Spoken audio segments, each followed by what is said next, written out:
नमस्कार दोस्तों। तो कल आपने सुना ही होगा कि नैना और माया विक्रम के बारे में बातें कर रहे होते कि कल वो आने वाला है। तो नैना कहती है कि दी आप उस पर विश्वास मत करो। माया ने कहा कहाँ कुछ खोने का डर अब कहाँ है नैना। माया ने कहा पता नहीं क्यों उस पर विश्वास करने का दिल करता है। नीलेश की यादें ताज़ा हो जाती हैं, वही हंसी और वही अंदाज, वही तेवर। पता है नैना, तेरे लिए रात भर रोता रहता था, मैंने देखा है उसको तड़पते हुए। नैना ने कहा दीदी चलो अब सो जाते हैं, कहकर वह सोने चली गई। किसी तरह वो दिन गुजर गए। फिर दूसरे दिन सुबह जल्दी तैयार होकर नीचे आ गए और एक टेबल पर जो विक्रम सिंह शेखावत ने पहले से ही बुक करवाई थी वहाँ पर ही दोनों बैठ गईं। कुछ देर बाद ही विक्रम सिंह शेखावत आ गया और साथ में एक गुलाब का गुलदस्ता माया की तरफ बढ़ाते हुए कहा हेलो। फिर विक्रम बैठ गए। विक्रम सिंह शेखावत ने कहा नाश्ता क्या लेंगी आप। माया ने कहा उपमा ही खा लेंगे दोनों। विक्रम सिंह शेखावत ने नाश्ता ऑर्डर किया। फिर बातें शुरू हो गई। विक्रम सिंह शेखावत ने कहा अब आप बताइए क्या हुआ था। माया ने कहा मेरे भाई नीलेश एक बस दुर्घटना की चपेट में आ गए थे, पर उसने अपनी परवाह किए बिना जख्मी लोगों, बच्चों को और खुद विदा ले गया और सबको बचा लिया उसने। विक्रम सिंह शेखावत ने कहा ओ माय गॉड, पर नैना से क्या रिश्ता है। माया ने कहा हाँ, नैना नीलेश की ज़िंदगी थी। नैना की आंखें एक दुर्घटना में चली गई थीं और फिर नीलेश को किसी तरह नैना की आंखें वापस करनी थीं, तो मेरा नीलेश मरने से पहले अपनी आंखें नैना को दे गया। विक्रम सिंह शेखावत ने कहा ओह बहुत ही दुखद। विक्रम सिंह शेखावत ने फिर पूछा आप लोग मेरे चेहरे को देखकर चौंक क्यों गए। माया ने कहा हाँ ठीक कहा तुमने। माया ने कहा एक मिनट। फिर एक बैग में से एक एल्बम निकाला और बढ़ाते हुए कहा यह देखो नीलेश की तस्वीर। विक्रम सिंह शेखावत ने एल्बम को हाथ में लेकर कहा हाँ ज़रूर। बस जैसे ही नीलेश की तस्वीर देखने लगा तो चौंक गया और फिर कहा ये कैसे हो सकता है। ओ माय गॉड, ये नीलेश है हूबहू मेरी तरफ। कैसे हो सकता है, फिल्मों में देखा था, ज़िंदगी में तो पहली बार ही देख रहा हूँ। आपकी कहानी सुनकर मैं बहुत ही अपसेट हो गया। माया ने कहा जब हम पहली बार देखने तो लगा नीलेश वापस आ गया है। विक्रम सिंह शेखावत ने कहा दीदी आपको एक वादा कर सकता हूँ, नीलेश को मैं वापस तो नहीं ला सकता, पर आपका भाई बनना चाहता हूँ। माया ने कहा ठीक है। विक्रम सिंह शेखावत ने कहा दीदी ये मेरा कार्ड रख लीजिए, कभी कोई ज़रूरत हो तो कॉल करिए। माया ने कहा हाँ ठीक है। कार्ड लेकर बैग में रख दिया। नैना ने कहा हम किसी पर यूं ही भरोसा नहीं कर सकते हैं। विक्रम सिंह शेखावत ने कहा हाँ ठीक है नैना, तुम्हें मुझ पर भरोसा मत करो, पर मुझे खुद पर भरोसा है। फिर ऑर्डर किया जो वो आ गया। फिर सबके प्लेट में परोसकर चला गया वेटर। माया ने गाजर का हलवा देखकर बोल पड़ी ये गाजर का हलवा तुम्हें भी पसंद है।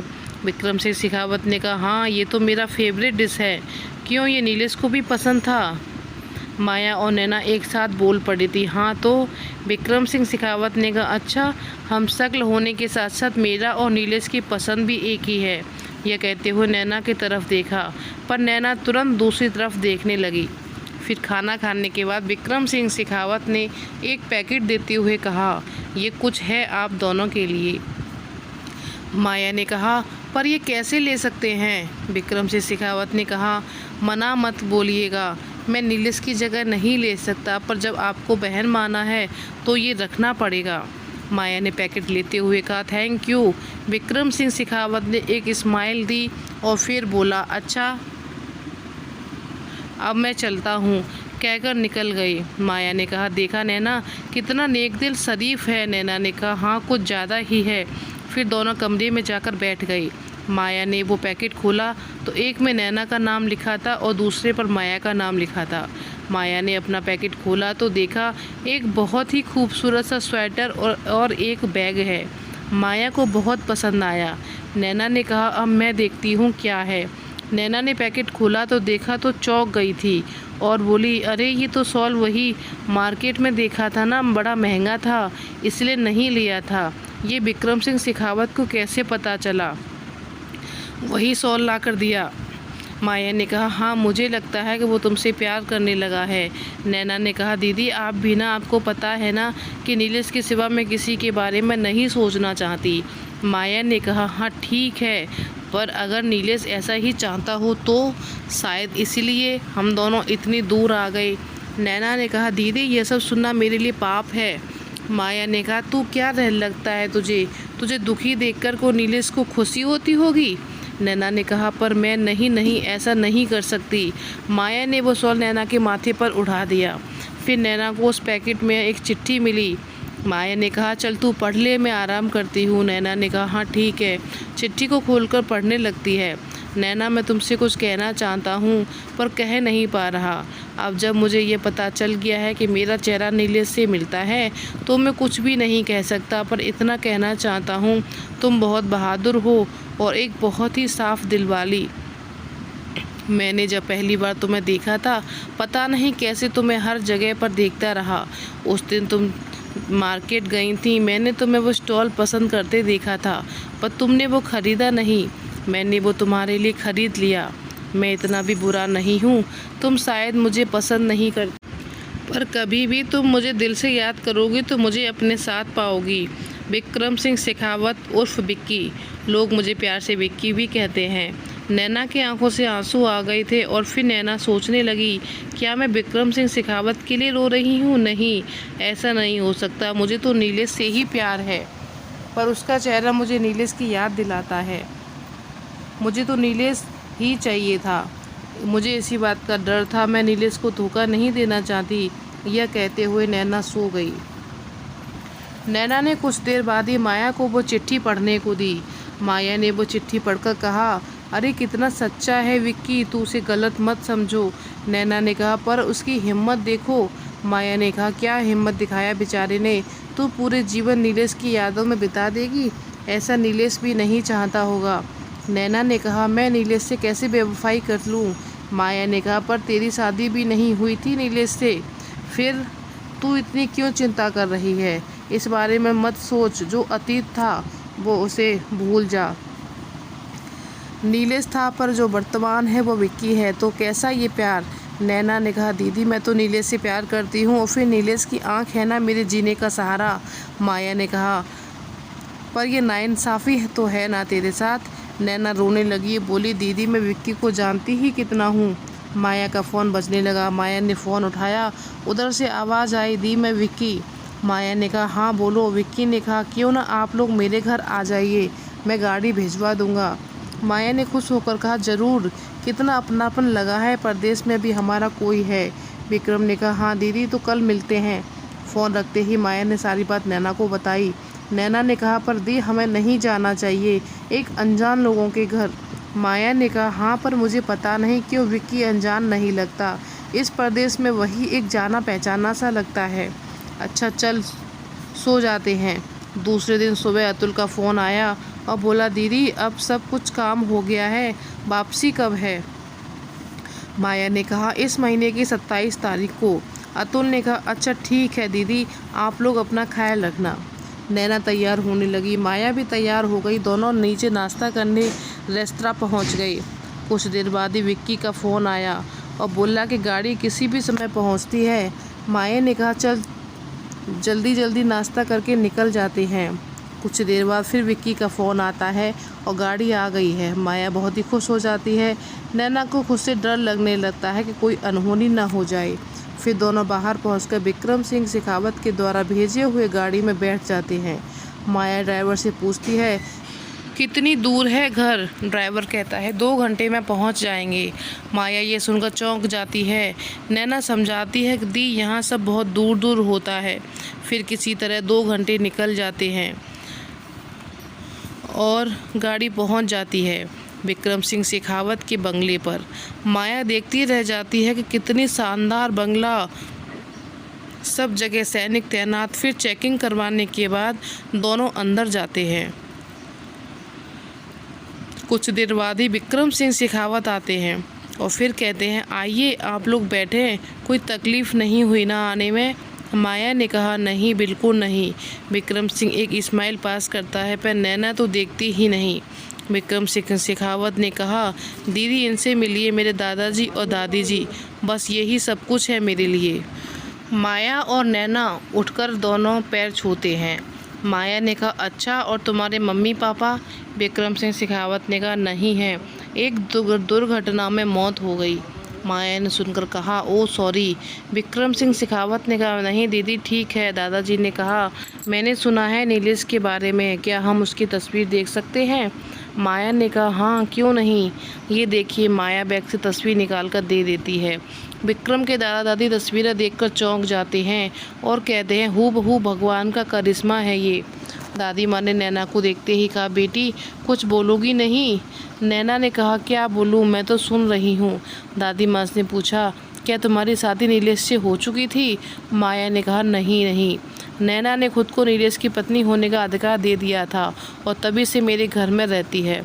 विक्रम सिंह शेखावत ने कहा, आइए मैं अपना बंगला आप लोगों को दिखाता हूँ। फिर तीनों उठ गए। विक्रम सिंह शेखावत ने पहले नीचे के सारे कमरों को दिखाया। नैना ने कहा, कितना सुकून है यहाँ।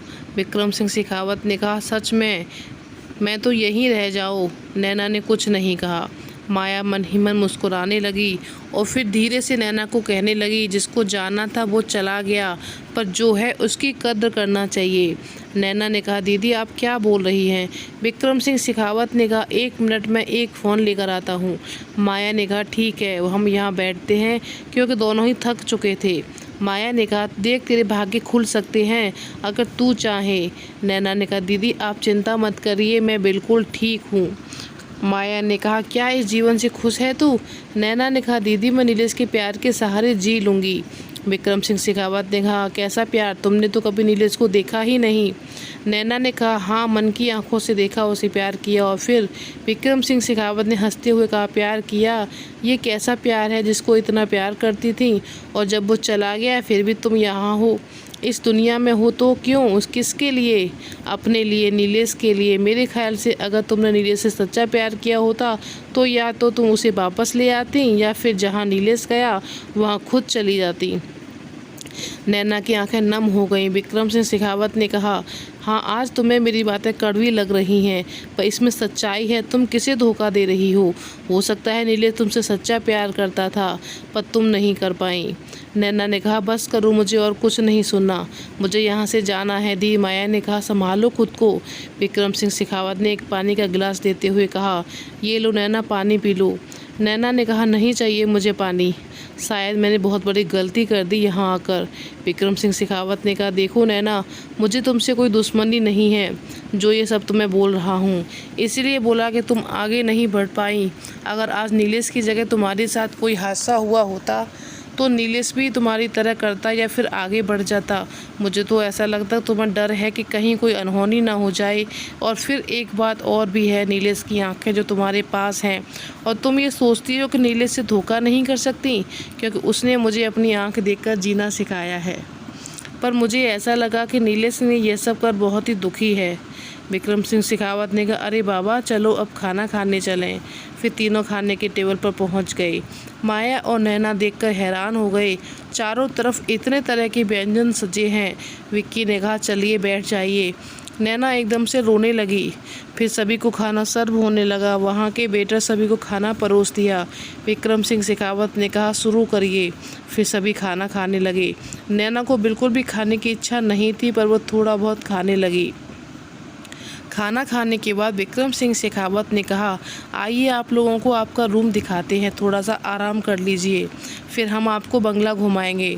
माया हंसने लगी, पर दोनों को नींद आ रही थी, दोनों ही सो गए।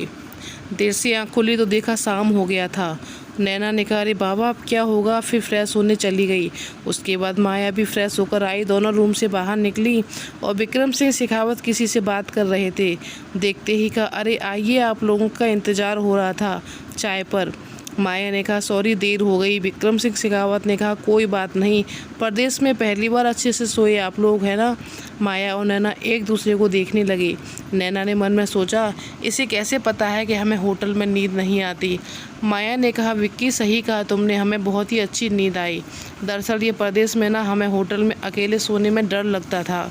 विक्की ने कहा, हाँ मैं समझ सकता हूँ, ये लीजिए अदरक वाली चाय। और साथ में समोसे। माया ने हंसते हुए एक कप उठा लिया और एक समोसा। नैना एकदम चुप सी रही और फिर विक्रम सिंह शेखावत ने कहा, नैना मेरी तरह से ये चाय भी इंतज़ार में है, अब पी लो। नैना ने जल्दी से चाय का कप उठा लिया। माया ने कहा, अब हम चलते हैं। विक्रम सिंह शेखावत ने कहा, अरे नहीं, कल मैं खुद ही छोड़ आऊँगा। माया ने कहा, अच्छा ठीक है। विक्रम सिंह शेखावत ने कहा, आज मैं आप लोगों को मेरे क्लब लेकर जाऊंगा। आई होप कि आप लोगों को अच्छा लगेगा। माया ने कहा, हाँ ठीक है। फिर चाय पीने के बाद दोनों तैयार होने चले गए। नैना ने कहा, देखो दीदी, मैंने कहा था ना, कुछ ज़्यादा कपड़े रख लेते हैं। माया ने कहा, हाँ साड़ी पहन ले। नैना ने कहा, हाँ ठीक है। फिर दोनों तैयार होकर नीचे पहुंच जाते हैं। विक्रम सिंह शेखावत ने नैना को देखते ही कहा, माशा अल्लाह। नैना ने कुछ भी नहीं कहा। फिर तीनों निकल गए। विक्रम सिंह शेखावत ने अपनी गाड़ी को आगे की सीट नैना के लिए खोला था, पर नैना पीछे जाकर बैठ गई। विक्रम सिंह शेखावत ने कहा, ओ, आज तक किसी भी लड़की की हिम्मत नहीं हुई, पर मुझे अच्छा लगा तुम्हारा ये अंदाज। नैना कुछ भी नहीं बोली, पर माया ने जल्दी ही आगे की सीट पर बैठ गई। विक्रम सिंह शेखावत ने कहा, दीदी थैंक यू। माया ने कहा, चलो कुछ देर और तुम्हारे संग बैठने का मौका मिला। फिर विक्रम सिंह शेखावत ने गाड़ी चलाने लगा और माया ने कहा, परसों जा रहे हैं। विक्रम सिंह शेखावत ने कहा, ओ माय गॉड, इतनी जल्दी। नैना ने कहा, हाँ अब हमें जाना होगा।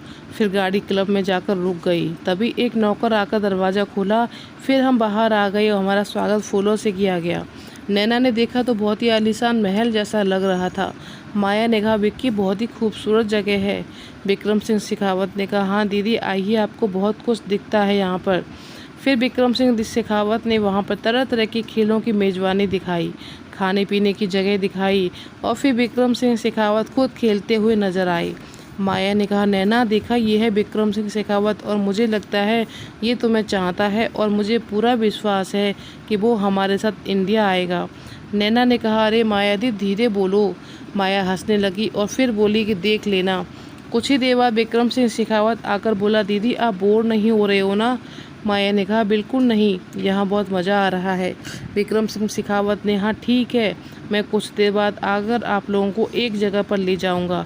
माया ने कहा, ओके। नैना ने कहा, पता नहीं क्या समझता है खुद को। माया ने कहा, विक्रम सिंह शेखावत आर्मी चीफ अफसर है, कुछ समझने की ज़रूरत ही क्या है उसे। नैना ने कहा, दीदी हम कुछ ज़्यादा ही घुल मिल गए हैं, ऐसे ही पता चल जाएगा, सबको लगेगा कि हम झूठ बोल रहे हैं। माया ने कहा, ऐसा कुछ नहीं होगा, तुम नकारात्मक पक्ष मत लो। नैना ने कहा, हाँ ठीक है। फिर कुछ देर बाद ही विक्रम सिंह शेखावत आकर बोला, दीदी चलिए। फिर हम दोनों विक्रम सिंह शेखावत के साथ चलने लगे। सब बड़े बड़े पदों पर नियुक्त थे। वहाँ पर सबके साथ विक्रम सिंह शेखावत हंसते मुस्कुराते जा रहे थे। उसके बाद ही विक्रम सिंह शेखावत ने कहा, चलो अब खाना खाने चलें। फिर काफ़ी बड़ी सी जगह थी, पूरी तरह से खुली हुई थी, हवाएं बहुत तेज़ चल रही थी। नैना को ये मौसम बहुत ही पसंद था, तो वो खुश भी हो रही थी। नीचे की तरह घाटी थी, हवाएं चलने की आवाज़ से सुनाई दे रही थी। माया ने कहा, कितनी अच्छी घाटी है। विक्रम ने कहा, पता है दी, इस घाटी की अलग कहानी है, एक सत्य प्रेम कहानी। माया और नैना एक दूसरे को देखने लगे। माया ने खाना खाते हुए कहा, क्या कहानी है, सुनाओगे? तो विक्रम ने कहा, थोड़ा बहुत पता है मुझे। उसने कहा, एक लड़की रहती थी, नाम था ऐना, बहुत ही खूबसूरत और एक सफल टीवी एंकर बनने वाली थी। तो उसके दोस्त बहुत थे, पर ऐना किसी को भी खास दोस्त नहीं मानती। एक दिन उसके जूनियर बेंच पे एक लड़का आया, उसका नाम रोहन था। बहुत ही सीधा साधा सा था, उससे सब कुछ परेशान करते थे, वो सबका ख्याल रखता, सबका काम भी कर देता था, पर उसे कोई भी प्यार नहीं करता। ऐना यह सब देखकर अनदेखा कर देती थी। उसे लगता ऐसे कैसे लोग भगवान पैदा करते हैं। ऐसे ही दिन बीतते गए।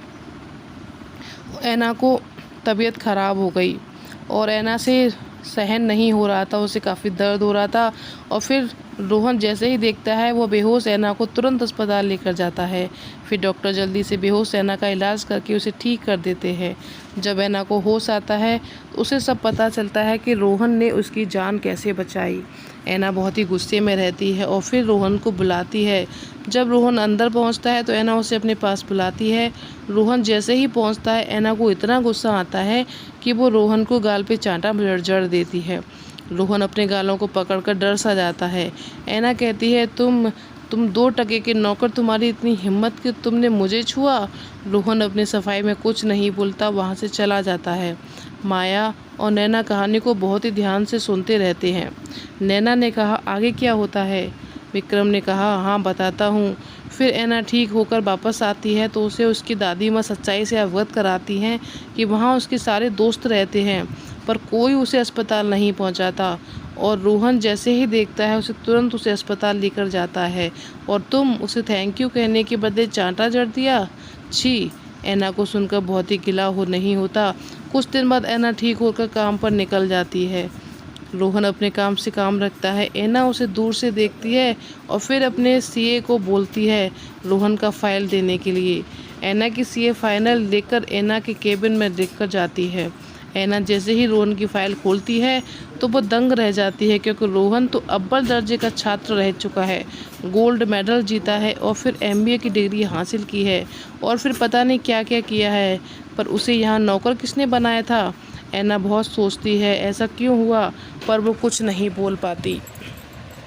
घर जाकर ऐना सारी बात दादी को बताती है। ऐना की दादी माँ कहती है रोहन एक बहुत ही गरीब घर का लड़का है, इसलिए उसकी ये हालत है। ऐना सोचकर भी कुछ नहीं कर पाती। इसी तरह कई महीने बीत जाते हैं। रोहन मन ही मन ऐना को चाहने लगता है। वो ऐना उसे कभी भी अपने पास आने ही नहीं देती। एक दिन ऐना रोहन को अपने प्यार का इजहार कर देता। ऐना इस बात को हजम नहीं कर पाती और रोहन को कह देती है कि वो एकदम नकारा है, दुनिया में बोझ है, ऐसे लोगों को नहीं जीना चाहिए। रोहन ऐना की बात सुनकर एकदम सुन्न हो जाता है और वहीं घाटी के पास जाकर ऐना आई लव यू कहते कहते अपनी जान दे देता है। और फिर वो आवाज़ चारों तरफ गूंजने लगती है। उस घाटी के आसपास के लोगों का बहुत ही भीड़ लग जाती है। सब समझ जाते हैं कोई दीवाना ही होगा जो आज घाटी में समा गया। ऐना को जब पता चलता है वो खुद को रोहन की गुनहगार समझती है। तो कहानी आज इतनी ही मिलेगी आपको। आगे का पार्ट मिलेगा आपको कल, तो आप वेट करिएगा और कहानी कैसी लगी बताइएगा और लाइक शेयर सब्सक्राइब करिएगा। धन्यवाद दोस्तों।